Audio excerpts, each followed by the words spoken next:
En la asamblea con menor aceptación y credibilidad de la historia de la República y donde más de la mitad de sus integrantes se encuentran investigados por presuntos actos de corrupción, se activan procesos de fiscalización. En el argot popular unos dirían que el burro está hablando de orejas, pero lo cierto es que la facultad constitucional la tienen, aunque para llegar a esta instancia se tuvo que reconstituir la comisión de fiscalización porque resulta que sus integrantes habían sido mencionados dentro del caso del reparto de los hospitales, que no termina de aclararse todavía y sobre el que existen versiones poco claras aún. Esta mañana nos acompaña el legislador por el movimiento Unidos por Pastaza, integrante del BADI, Raúl Tello, presidente de la Comisión de Participación Ciudadana y Control Social. Buenos días, ingeniero, bienvenido a Contacto Directo. Buenos días, muchas gracias, un saludo fraterno a los televidentes, a las órdenes. Legislador, con todo el respeto que usted se merece, ¿tiene usted la autoridad para llamar a juicio político al ministro de Finanzas, Richard Martínez, cuando en conversaciones entre Daniel Mendoza y Eliseo Azuero a usted se lo menciona y se da a entender que algunos legisladores del BADI recibieron unos cariños y no han de estar hablando de caricias ni de palmadas en la espalda? ¿Qué tiene que decirnos sobre eso? Tengo absoluta calidad moral para impulsar todos los procesos de fiscalización que corresponda impulsar y que lo he venido haciendo en la Asamblea Nacional. La misma calidad moral que he tenido para señalarle y combatirle de manera firme, consecuente al ex asambleísta Daniel Mendoza. Yo he manifestado con absoluta claridad de que me someto a todas las investigaciones habidas y por haber para que se establezca la verdad, no para saber si he recibido o no he recibido los montos de los que se hablan en esas conversaciones, sino inclusive para que se me investigue a ver si he recibido al menos un solo centavo.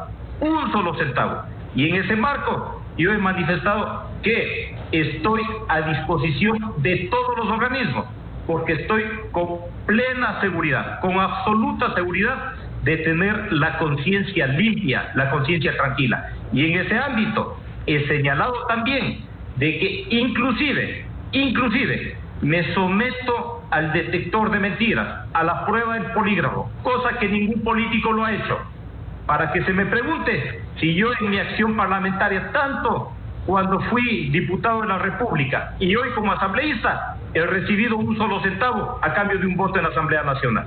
Sin embargo, usted se ha sugerido nombres de algunas personas para que ocupen cargos públicos.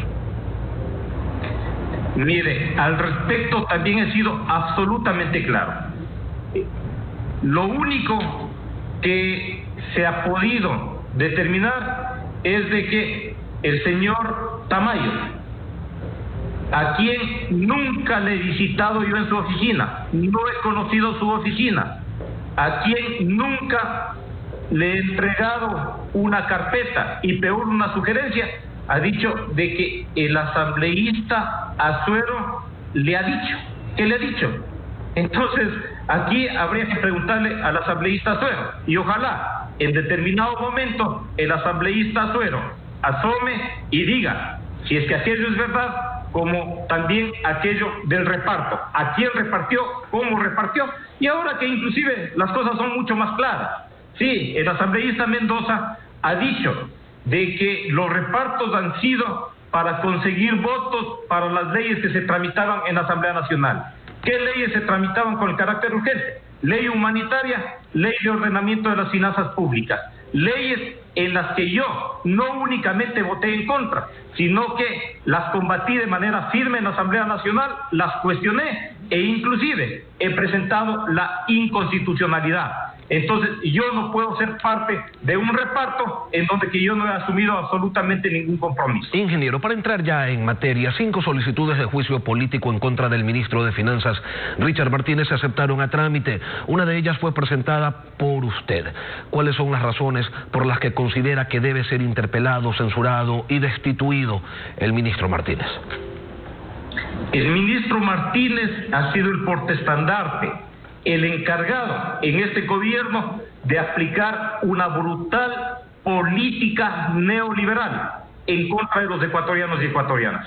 Y en ese ámbito se ha afectado a muchos sectores de la población y de manera principal se ha afectado a la educación ecuatoriana. De manera directa, el ministro Martínez ha establecido políticas desde el Ministerio de Economía y Finanzas para reducir el presupuesto asignado a la educación pública en los niveles inicial, básico, bachillerato y superior. El ministro Martínez ha incumplido con las funciones que le asigna la Constitución y la ley y ha vulnerado los derechos humanos que tienen los niños, niñas y adolescentes de recibir una educación de calidad. El ministro Martínez, a través de directrices, de acuerdos, de memorándum, lo que ha hecho es afectar de manera directa a la educación ecuatoriana. Y por otra parte, en una de las acusaciones que yo le presento, tiene relación con el incumplimiento del gobierno nacional al pago que se tiene que hacer o que se debía de hacer a los maestros jubilados de este país, que claman porque se cumple el acuerdo firmado por el mismo gobierno. 3 acuerdos se han firmado con los jubilados y ninguno se ha cumplido. Y el ministro Martínez sigue incumpliendo. Y no estoy hablando de la época de la pandemia, de la crisis sanitaria. El ministro Martínez, hasta el mes de enero de este año, debía de haber pagado a todos los maestros jubilados del compromiso firmado entre el gobierno y la organización de los jubilados de este país. Y por ello, asambleísta, entendemos que usted se suma efectivamente a los otros pedidos de enjuiciamiento que recogen variopintas motivaciones y que se refieren precisamente a los retrasos en las asignaciones a médicos, municipios, jubilados, Casa de la Cultura, etcétera. Pero usted seguramente ya sabe lo que le va a decir el ministro, que hay una crisis económica general, que el precio del petróleo se cayó a mediados del año pasado, que luego vino la pandemia, que las recaudaciones tributarias descendieron, que no hay plata para nada. ¿Por qué ese discurso a ustedes no los convence? Porque el ministro Martínez simple y llanamente ha sido diligente para cumplir compromisos con organismos internacionales, contenedores de deuda externa. Se sabe que el país ha realizado pagos por sobre los 4.000 millones de dólares correspondientes a deuda externa. Él ha dejado de cumplir su obligación con los ecuatorianos, con la gente más pobre, pero sin embargo ha sido absolutamente diligente y eficiente para cumplir con los organismos internacionales, cuando lo primero que debía de mirar son las necesidades de los ecuatorianos y ecuatorianas más pobres. Mire, al reducir el presupuesto de la educación, se ha dejado a 19.775 niños de 3 a 5 años sin el servicio de atención para la primera infancia, porque se ha despedido a todos quienes laboraban en ese programa. El recorte presupuestario de la educación ha dejado sin la posibilidad de que 120.000 jóvenes y adultos mayores de 15 años accedan al programa de alfabetización y posalfabetización. ¿Ese cálculo lo hace usted, ingeniero, o de dónde provienen estas cifras que acaba de dar? Mire, esas cifras son oficiales del propio Ministerio de Educación. Son 2 programas que se han cerrado. Y además de ello, la reducción del presupuesto de la educación ha significado que se despida a 6.000 maestros. El día de ayer le escucho a la señora ministra de Educación hablar de que existen 500.000 espacios para niños y jóvenes en el sistema de educación pública. Cuando regresemos a clases presencial, yo no sé en dónde van a poner a los 500.000 niños y jóvenes, si antes de la pandemia ya existía un hacinamiento en muchos establecimientos educativos.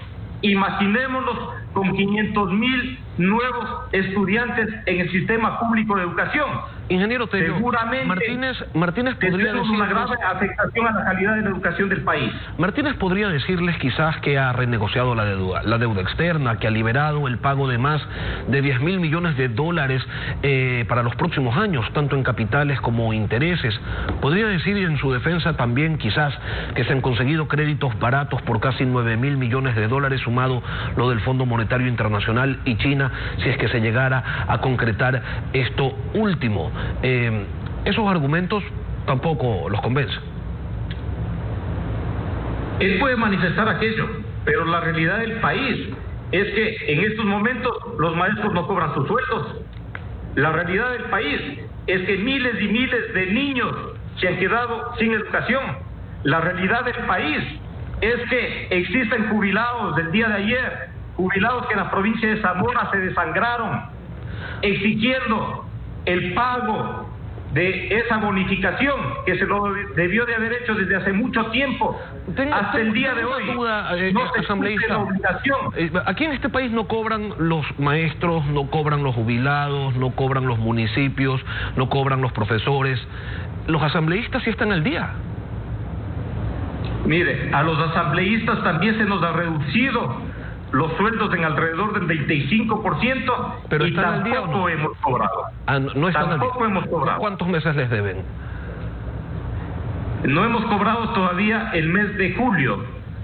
El mes de julio y ya, el mes de agosto, y ya se acaba el mes de septiembre. Claro, ahora, pero la asamblea del 2% de respaldo fiscalizando al gobierno del 8% de respaldo, ¿esta es una disputa entre malqueridos, legislador?